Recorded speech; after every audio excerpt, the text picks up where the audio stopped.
오늘은 위탁 판매를 시작하는 26가지 질문과 26가지 답을 해보도록 하겠습니다. 저는 제 브랜드를 만들어서 제품 판매하고 있습니다. 국내나 해외 공장에서 상품을 가져오는 거죠. OEM이나 ODM, 독점 매입이 될 수 있는데요. 처음부터 이런 건 아니었습니다. 저도 판매, 유통에 대한 경험이 하나도 없었거든요. 유튜브나 웹서치 또는 현장에 계신 분들 직접 찾아 만나보면서 하나하나 배우게 됐습니다. 누군가가 딱 정리해서 내 상품, 내 브랜드를 만드는 법을 그리고 판매하는 법을 알려주면 좋은데 그게 없었기 때문에 발품과 시간을 많이 쓰게 됐죠. 그래서 오늘 이렇게 한번 위탁 판매를 시작하는 거에 대해서 정리해 보려고 합니다. 부업이나 또는 퇴사 후 어떤 온라인 사업을 준비하실 분에게 도움이 되면 좋겠고요. 자, 그럼 위탁 판매에 대한 26가지 질문과 26가지 답을 만들어 보도록 할게요. 자, 보겠습니다. 일단 많은 질문이 돈 관련인데요. 1번, 진짜 돈이 되는 구조인가요? 네, 이론상으로는 맞습니다. 이런 거죠. 도매가 1만원짜리 상품을 15,000원에 팔면 그 차액 5,000원에서 플랫폼 수수료와 세금을 빼고 남는 게 내 돈입니다. 이 계산을 먼저 하고 가격을 잡아야 합니다. 감으로 올려서 팔면은 팔수록 손해가 남는 구조가 됩니다. 저도 그런 경험을 많이 했습니다. 2번, 초기 자본이 얼마나 필요한가요? 위탁 판매는 도매처에 주문을 넣으면 그 도매처가 고객에게 상품을 전달하는 방식이에요. 그렇기 때문에 제가 선택한 상품을 구매할 수 있는 비용은 필요합니다. 그 상품이 몇천 원, 몇만 원, 몇십만 원짜리 될 수 있겠죠. 그 범위를 잘 산정하셔야 됩니다.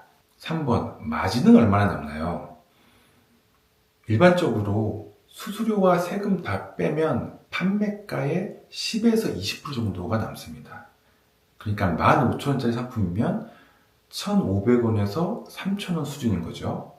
그런데 흔한 상품은 경쟁이 많잖아요. 그렇기 때문에 초기 셀러는 별 수 없이 가격을 내야 되고 그러면 마진이 더 줄어듭니다.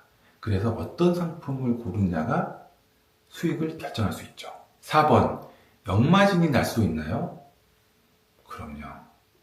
판매가를 설정할 때 도매 공급가 더하기 플랫폼 수수료 더하기 배송비 더하기 세금, 이걸 전부 계산하고 나서 판매 가격을 잡아야 됩니다. 이 계산 없이 판매를 하게 되면 100개를 팔아도 마이너스가 되는 거죠. 5번, 정산은 언제 받나요? 스마트 스토어는 구매 확정 다음날, 쿠팡은 판매 후 최대 60일이 걸리죠. 그래서 현금 흐름엔 스마트 스토어가 유리합니다. 자, 사업을 시작하는 부분에 있어서도 질문이 많은데요. 6번, 사업자 없이도 되나요? 안 됩니다. 도매 플랫폼에 가입하려면 사업자 등록증이 있어야 됩니다. 그리고 통신 판매업 신고증이 없으면 판매 플랫폼, 스마트 스토어, 쿠팡 이런 곳에 등록을 할 수가 없습니다. 사업자 등록증은 홈택스, 통신 판매 신고업은 정부24에서 어렵지 않게 발급받을 수 있습니다. 7번, 뭐부터 준비해야 하나요? 순서가 있어요. 말씀드린 대로 사업자 등록증 먼저, 그 다음 통신 판매업 신고증, 그 다음 플랫폼 판매자 등록, 그 다음에 도매 플랫폼 가입, 그 다음에 상품 소싱, 그 다음에 업로드 판매죠. 이 순서를 지켜주는 게 제일 편리합니다. 8번, 쿠팡이 나은가요? 스마트 스토어가 나은가요? 이거는 운영을 해보면서 스스로 결정을 해야 되는데요. 일단 비용적인 측면에선 스마트 스토어가 수수료가 2에서 6%로 그 다음에 정산이 빠릅니다. 그래서 현금 흐름에는 더 유리하고요. 그리고 상품을 등록하고 판매하는 방법에 있어서는 쿠팡이 스마트 스토어보다는 좀 편한 부분이 있습니다. 9번, 도매매와 도매국 중 어디가 나은가요? 도매매는 위탁 전용이라 도매처에 한 개도 주문을 할 수가 있습니다. 도매국은 약간 벌크로 사입을 해놓은 구조거든요. 그래서 최소 구매량이 있기도 하죠. 그렇기 때문에 둘 중에서는 도매매가 위탁으로 하기 편하고요. 도매매 외에도 오너클랜 같은 종합 도매 사이트가 많이 있고, 아니면 이런 의류나 침구류, 그 다음에 주방용품을 전문으로 취급하는 도매 사이트도 많이 있습니다. 자, 10번, 상품을 몇 개나 올려야 하나요? 저는 키워드, 썸네일, 가격을 제대로 세팅한 10개가 아무렇게나 올리는 100개보다 낫다고 생각합니다. 초반에 적게 올리고 왜 안 팔리는지 분석하는데 많은 시간을 쓰면서 하나씩 늘려가는 게 좋다고 생각합니다. 다음은 상품 소싱 관련입니다. 11번, 뭘 팔아야 하나요? 내가 팔고 싶은 걸 고르면 안 됩니다. 사람들이 많이 검색하는 걸 팔아야 돼요. 그런 거는 네이버 데이터랩이나 아이템 스카우트, 판다랭크 등등에서 검색량을 알아볼 수 있습니다. 검색량은 많은데 경쟁 상품이 적은 그런 키워드를 찾아야지 이 촉은 좀 유리하겠죠. 12번, 어떤 상품이 잘 팔리나요? 처음에 시작하기에는, 그리고 어떤 팔리는 느낌을 얻기 위해서는 시즌 상품이 좋습니다. 여름이나 겨울, 이때는 관련된 제품들이 수요가 폭발하거든요. 그래서 초보라도 어느 정도 편성을 해서 그 안에서 파일을 좀 가져올 수 있습니다. 그래서 처음 시작은 여름이나 겨울 등 시즌 상품을 추천합니다. 13번, 경쟁자가 많은 상품을 피해야 하나요? 무조건 피하라는 건 아닌데요. 이 신규 셀러가 경쟁이 치열한 상품에 뛰어들면 노출 자체가 어렵겠죠? 플랫폼 알고리즘이 이미 판매 이력과 많은 상품 리뷰를 가지고 있는 제품을 먼저 보여주겠죠? 그렇기 때문에 처음에는 경쟁이 좀 적은 틈새를 노리는 게 현실적입니다. 14번, 계절 상품은 어떤가요? 이 위탁 판매는 재고가 없는 구조라 계절 상품이 유리합니다. 시즌 전에 올려놓고 시즌 지나면 내리면 되죠. 그리고 타이밍이 중요한데 시즌 시작 최소 한 달 전에 상품을 업로딩하고 마케팅을 시작하기 좋습니다. 자, 다음은 운영 관련입니다. 15번, 고객 문의가 오면 어떻게 하나요? 직접 응대하시면 됩니다. 근데 걱정 안 하셔도 돼요. 대부분의 문의는 배송 관련이거든요. 언제 오나요? 왜 안 오나요? 이런 게 전부예요. 그런 거는 도매처에 확인을 하고 답변하면 됩니다. 16번, 반품 교환이 오면 어떻게 하나요? 처음에 시작할 때 이 반품과 교환이 제일 무서워요. 근데 어렵지 않습니다. 이 도매처에 반품 접수를 넣으면 돼요. 내가 직접 물건을 받거나 보낼 필요가 없거든요. 처음에 좀 부담스럽긴 한데 두세 번 하면 절차가 몸에 배서 괜찮습니다. 17번, 상품을 직접 안 봐도 CS가 가능한가요?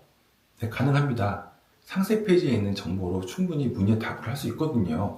근데 제 개인적으로는 제가 물건을 파는데 거기에 대한 책임과 신뢰가 있어야 되잖아요. 그렇기 때문에 제품을 구매해보고 이게 팔만한 품질인지 아닌지, 그리고 어떻게 사용하는지를 제가 잘 알고 판매를 하는 게 좀 맞다고 생각합니다. 18번, 품절이 나면 어떻게 하나요? 품절이 나면 도매처에서 공지를 합니다. 그럼 바로 판매 중지시키면 되죠. 근데 이미 주문이 들어왔다면 세상 모든 건 다 사람과 사람의 일이기 때문에 그냥 솔직하고 진실되게 말하면 됩니다. 그럼 충분히 이해를 다 해주십니다. 19번, 발주 실수를 하면 어떻게 되나요? 정말 많은 경우로 이 주소나 옵션 입력을 잘못하는 경우가 많아요. 근데 발송 전이라면 도매체에 연락해서 바로 수정을 하면 되고요. 이미 발송됐다면 고객과 협의를 해서 반품 후 재발송 처리를 하면 됩니다. 이런 일은 다 겪는 일이고 지금도 발생하거든요. 그냥 당황하지 말고 대응만 잘하면 됩니다. 자, 이제 어떠한 현실 관련된 질문들인데요. 20번, 진짜 팔리긴 하나요? 팔립니다. 단 그냥 올려만 오면 안 됩니다. 아무래도 이 신규 셀러 상품은 플랫폼 알고리즘에서 좀 밑에 있겠죠? 판매 이력도 없고 리뷰도 없으니까요. 이 벽을 넘어서야 돼요. 그러니까 한마디로 마케팅이 필요한 거고, 그리고 이 상품이 각 플랫폼 알고리즘에 잘 적응하기 위한 키워드, 썸네일, 상품명, 그런 것들을 잘 정리해서 넣어야 되는 거죠. 물론 몇백 개, 몇천 개 대량 등록을 하면 한두 개씩 팔리긴 합니다. 그런데 그건 운으로 파는 거잖아요. 어떤 내가 의도한 판매량이 나오는 게 아니고. 21번, 리뷰가 없으면 팔기 어렵지 않나요? 맞습니다. 리뷰는 제품 신뢰의 핵심이겠죠? 근데 방법이 있어요.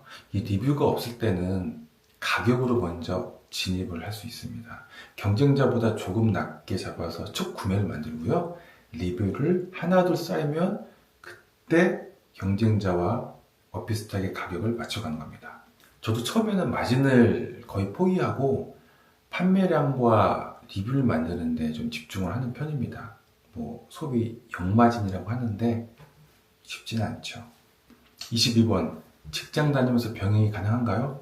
네, 가능합니다. 그런데 단 하루 30분이면 뚝딱 돈 얼마 벌 수 있어요는 아니지 않을까 싶어요. 실제로 저도 이전 사무실에서 대기업 다니는 친구들이 퇴근하고 사무실로 와서 밤늦게까지 일을 하고 집으로 가고 또 다음 출근하고 그렇게 일주일을 몇 달을 보냈거든요. 지금도 자기 제품을 만들어서 판매를 하려고 준비하는 친구도 있고요. 그런데 쉽지 않죠? 정말 엄청난 의지와 노력이 필요합니다. 가능은 합니다. 23번, 하루에 몇 시간이나 필요한가요? 시간을 딱 정할 수 있을까요? 내 목표겠죠? 나는 한 달 안에, 6개월 안에, 1년 안에 어떤 성과를 보겠다 싶으면은 다른 사람들이 하는 그 수준을 정해놓고 따라가야겠죠. 그러면은 시간이 나오겠죠? 2시간일까, 4시간일까. 그래도 꼭 하루에 몇 시간이나 필요할까 한다면 부업이라면 2시간 이상은 필요하다고 합니다. 키워드 공부도 해야 되고 상품 분석도 해야 되고 소싱도 해야 되고 소싱을 했으면 다른 경쟁자를 이기기 위해서 썸네일도 조절해야 되고 상세 페이지도 조절해야 되고 또 어떤 마케팅 플랜도 짜야 되고 그러니 그걸 나눠서 한다고 쳐도 하루에 2시간 이상 필요하겠죠. 24번, 실패하면 손해가 얼마나 나나요?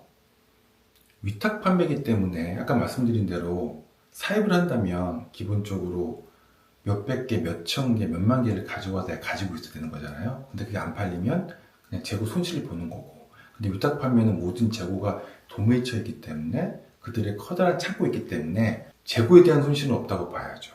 그런데 마케팅비를 많이 투자를 하고 수익을 얻지 못했다면 그 차익만큼 손실이 발생하겠죠. 결론적으로 위탁 판매는 그 금전적인 손해가 크지 않다라고 볼 수 있습니다. 자, 법적인 부분인데요. 25번, 세금 신고는 어떻게 하나요? 일반 사업자 기준으로 1년에 2번, 1월과 7월에 부가세 신고를 합니다. 종합소득세는 매월 5월에 신고를 해요. 좀 머리가 아플 수 있는데 홈택스에서 직접 신고 가능하고요. 저 같은 경우에는 세무사에게 맡깁니다. 26번, 개인정보와 이미지에 대한 저작권은 지켜야 하나요? 반드시 지켜야 됩니다. 상세 페이지 맨 아래 이 상품은 위탁 판매 상품으로 배송을 위해 구매자 정보가 공급사에게 제공됩니다 라는 문구를 꼭 넣어야 되고요. 그 다음에 이미지도 그 도매처에서 허용하는 이미지가 있고 허용하지 않는 이미지가 있습니다. 꼭 허용하는 이미지를 갖다 쓰셔야 되고 허용하지 않는데 이 상품을 너무 팔고 싶다면 상품을 구매를 해서 제품 촬영을 해서 사용을 하시면 됩니다. 우리가 저작권에 대한 법적인 거는 꼭 지키는 게 맞습니다. 자, 여기까지 위탁 판매에 대한 26가지 질문과 답을 해봤고요. 좀 부족하거나 아쉬운 것들은 제가 나중에 더 챙겨가지고 이런 영상을 한 번 더 만들어 볼 거고요. 마지막으로 한 가지 말씀드린다면 세상이 그렇죠. 세상에 공짜는 없습니다. 위탁 판매 또한 그렇죠. 진입이 쉬운 만큼 판매에서 수익을 거두기가 어려운 부분도 있습니다. 그만큼 많이 공부를 하고 노력을 하셔야 된다는 거죠. 그렇지만 그 노력을 감수할 준비가 되신 분에게는 위탁 판매는 큰 기회가 될 수 있습니다. 궁금한 게 더 있거나 혼자 하시면서 뭔가 막히는 부분이 있다면 제가 고정 댓글에 링크를 하나 둘게요. 연락 주시면 제가 최선 다해가지고 도움을 드리도록 하겠습니다. 구독과 좋아요도 부탁드리고 감사합니다.